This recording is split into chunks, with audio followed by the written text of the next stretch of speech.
आज की तेज रफ्तार जिंदगी में हम सब शांति की तलाश में हैं, जहां हर कोई अपने अपने सपनों के पीछे भाग रहा है।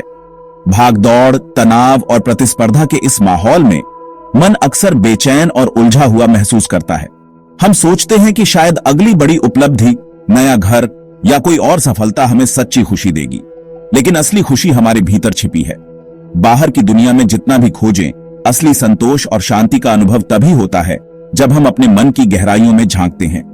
हजारों साल पहले भगवान बुद्ध और भगवान महावीर ने इसी सच्चाई को पहचाना और दुनिया को आत्म खोज का रास्ता दिखाया। उन्होंने अपने जीवन से यह साबित किया कि सच्चा सुख बाहरी चीजों में नहीं, बल्कि अपने भीतर की यात्रा में है।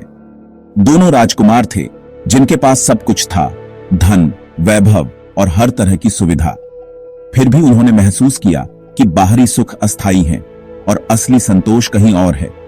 असली समस्या हमारे मन के भीतर है, इच्छाएं, क्रोध, मोह और न खत्म होने वाली अपेक्षाएं। यही कारण है कि हम बार बार असंतोष और दुख का अनुभव करते हैं। इसी एहसास ने उन्हें एक अनोखी यात्रा पर निकलने के लिए प्रेरित किया। अपने भीतर की यात्रा, ध्यान की यात्रा। यह यात्रा आसान नहीं थी, लेकिन उन्होंने अपने मन की गहराइयों को समझने का संकल्प लिया। उन्होंने राजपाट और सुख सुविधाएं छोड़ दी ताकि जीवन के सबसे बड़े सवाल का जवाब खोज सकें। दुख क्या है और इससे मुक्ति कैसे मिल सकती है? यह त्याग केवल बाहरी चीजों का नहीं था, बल्कि अपने भीतर की कमजोरियों और भ्रमों का भी था। बुद्ध और महावीर ने ध्यान को अपने मार्ग का केंद्र बनाया।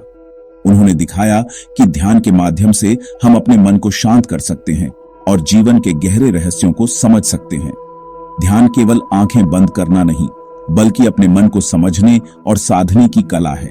यह एक ऐसी प्रक्रिया है जिसमें हम अपने विचारों, भावनाओं और इच्छाओं को गहराई से देखते हैं।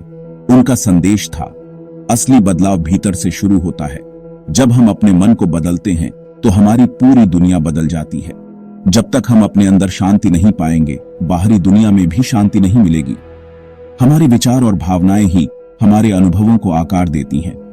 उनकी यात्राएं आज भी हमें याद दिलाती हैं कि हमारे भीतर असीम शांति और आनंद का स्रोत है, बस उसे खोजने की जरूरत है। आत्म खोज की यह यात्रा हर किसी के लिए संभव है, चाहे हम कहीं भी हों, बस शुरुआत अपने मन से करनी है। भगवान बुद्ध ने दुखों से मुक्ति के लिए अष्टांग मार्ग का मार्गदर्शन दिया। यह मार्ग न केवल बौद्ध धर्म का मूल है, बल्कि जीवन को संतुलित और शांतिपूर्ण बनाने का व्यावहारिक तरीका भी है। यह 8 सोपानों का एक व्यावहारिक नक्शा है जो हमें सही दिशा में आगे बढ़ने का रास्ता दिखाता है।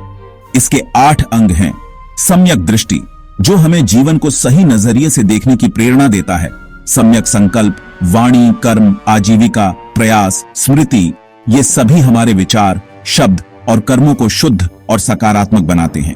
और अंत में सम्यक समाधि, हर पहलू को बेहतर बनाते हैं, जिससे जीवन में संतुलन और स्थिरता आती है। ध्यान के दृष्टिकोण से सबसे महत्वपूर्ण है सम्यक स्मृति या सम्यक ध्यान। यह हमें सिखाता है कि वर्तमान क्षण में पूरी तरह जीना ही सच्चा ध्यान है। हम अक्सर अतीत की यादों या भविष्य की चिंता में उलझे रहते हैं, लेकिन सम्यक ध्यान हमें सिखाता है कि हर काम को जागरूकता और पूर्ण उपस्थिति के साथ करें। बुद्ध ने समझाया कि हमारा मन बहुत चंचल और भटकने वाला है, इसे वर्तमान में बांधना ही सच्चा ध्यान है, और यही अभ्यास हमें आंतरिक शांति की ओर ले जाता है। सम्यक ध्यान का अभ्यास हमें अपने विचारों और भावनाओं को गहराई से समझने में मदद करता है, जिससे आत्मनियंत्रण, धैर्य और करुणा का विकास होता है। जब हम हर छोटे बड़े काम को ध्यान और जागरूकता के साथ करते हैं, तो हमारा पूरा जीवन साधना बन जाता है। यही सच्ची शांति और आनंद की कुंजी है जो बुद्ध ने हमें सिखाई। बुद्ध ने ध्यान की कई विधियां सिखाई, जिनमें सबसे सरल है आनापानसति, सांसों पर ध्यान। बस अपनी आती जाती सांसों को महसूस करो, कैसे सांस अंदर आ रही है, बाहर जा रही है। इससे मन शांत होता है। यह विधि मन को एक जगह टिकाती है, जैसे तूफानी समुद्र में लंगर डालना। नियमित अभ्यास से एकाग्रता बढ़ती है और मन पर नियंत्रण आता है। यह विपश्यना ध्यान की नींव है। एक और विधि है मेत्ता भावना, सभी प्राणियों के लिए प्रेम और मंगल कामना। इसमें हम अपने लिए, प्रियजनों के लिए और पूरी दुनिया के लिए सुख शांति की प्रार्थना करते हैं। ये ध्यान विधियां न सिर्फ मानसिक शांति देती हैं, बल्कि हमें एक बेहतर इंसान भी बनाती हैं। भगवान महावीर का मार्ग बुद्ध से अलग था। उनकी साधना का स्वरूप भी विशिष्ट था। उनका जोर कठोर तपस्या, गहन अनुशासन और आत्मनियंत्रण पर था। वे मानते थे कि आत्मा की शुद्धि के लिए शरीर और मन पर विजय पाना अनिवार्य है। उनका मानना था कि शरीर और इंद्रियां हमें संसार के मोह में बांधती है। इनकी इच्छाएं हमें बार बार भटकाती हैं। इन पर विजय जरूरी है, क्योंकि यही आत्मा की यात्रा में सबसे बड़ी बाधा है।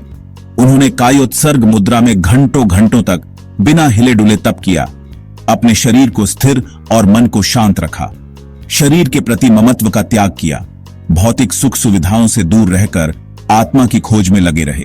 महावीर का ध्यान एक सवाल पर केंद्रित था, मैं कौन हूं? वे अपने भीतर झांकते, मौन में उतरते।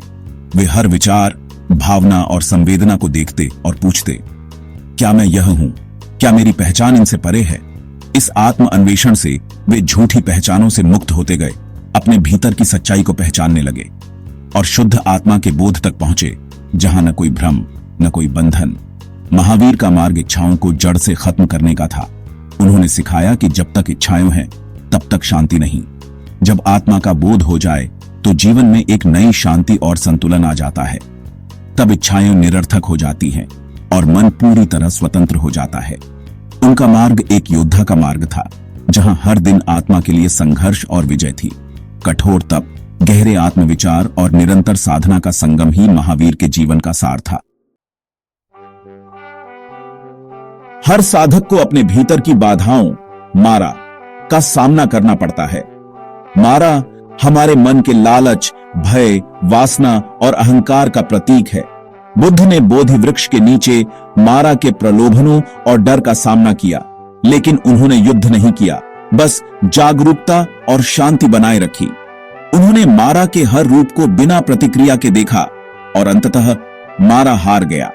महावीर ने भी मारा का सामना किया, लेकिन उनका तरीका अलग था। उन्होंने इच्छाओं की निरर्थकता को सीधे समझ लिया। कठोर तपस्या और आत्मज्ञान से उन्होंने मन और इंद्रियों पर इतनी गहरी विजय पाई कि मारा का कोई असर नहीं रहा। बुद्ध ने मारा को जागरूकता से विदा किया, जबकि महावीर ने इच्छाओं की जड़ ही काट दी। दोनों ने विजय पाई, रास्ते अलग थे, मंजिल एक। बुद्ध और महावीर के ध्यान मार्गों में कई समानताएं और कुछ गहरे अंतर हैं। दोनों का लक्ष्य था निर्वाण या कैवल्य ज्ञान, यानी दुखों से मुक्ति और परम शांति। दोनों ने भौतिक सुखों का त्याग किया और ध्यान को केंद्रीय साधन माना। दोनों के ध्यान में वर्तमान क्षण में चेतना को बनाए रखना मुख्य था, चाहे वह सम्यक ध्यान हो या आत्मविचार। फर्क यह था कि बुद्ध का मार्ग मध्यम मार्ग था, क्रमिक, संतुलित और सहज। महावीर का मार्ग कठोर तपस्या और सीधा आत्मज्ञान था। मैं कौन हूं के सवाल से सीधा आत्मा तक पहुंचना। बुद्ध का मार्ग शांत नदी की तरह, महावीर का तेज झरने की तरह, दोनों रास्ते शांति की ओर। आज के तनावपूर्ण और डिजिटल युग में बुद्ध और महावीर की शिक्षाएं पहले से ज्यादा प्रासंगिक हैं। बुद्ध का सम्यक ध्यान, माइंडफुलनेस, हमें तनाव प्रबंधन, एकाग्रता और करुणा सिखाता है। बस कुछ मिनट सांसों पर ध्यान देने से मन शांत होता है और रिश्ते भी बेहतर होते हैं। महावीर की शिक्षा, अपरिग्रह और मैं कौन हूं, हमें सादगी, संतोष और आत्मचेतना का रास्ता दिखाती है।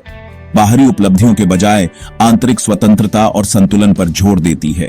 उनकी कठोर तपस्या भले आज संभव न हो, लेकिन अनुशासन और आत्मसंयम का संदेश आज भी जरूरी है। दोनों की शिक्षाएं हमें याद दिलाती हैं, सच्ची खुशी और शांति हमारे भीतर है, बस उसे खोजने की जरूरत है।